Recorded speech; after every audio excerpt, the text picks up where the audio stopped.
Hi mga kakulit, ngayon nga po, ibabalita ko lang sa inyo kung bakit bawal maglaro ng labubu. Alam niyo ba kung bawal maglaro ng labubu? Dahil ito ay isang masama.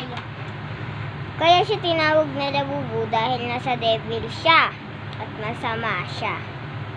Huwag na huwag kayo maglalaro ng labubu dahil ito ay masama. Pag nilaro niyo yun, ang ugali nila bubo magiging sa inyo. Kaya huwag kayo maglalaro ng labubu. Tandaan nyo yan, dahil devil yan. Ilagay nyo sa utak nyo, hindi sa puwet nyo. Ilagay nyo sa utak nyo kasi devil talaga yan. Kung gusto nyo sila bubo, yung kikilos niya, kilos nyo din. So, magiging ganun ka. Sabi sa religion, bawal maganon. Huwag nyo nagagawin, guys. Love Kasi, you. bye-bye!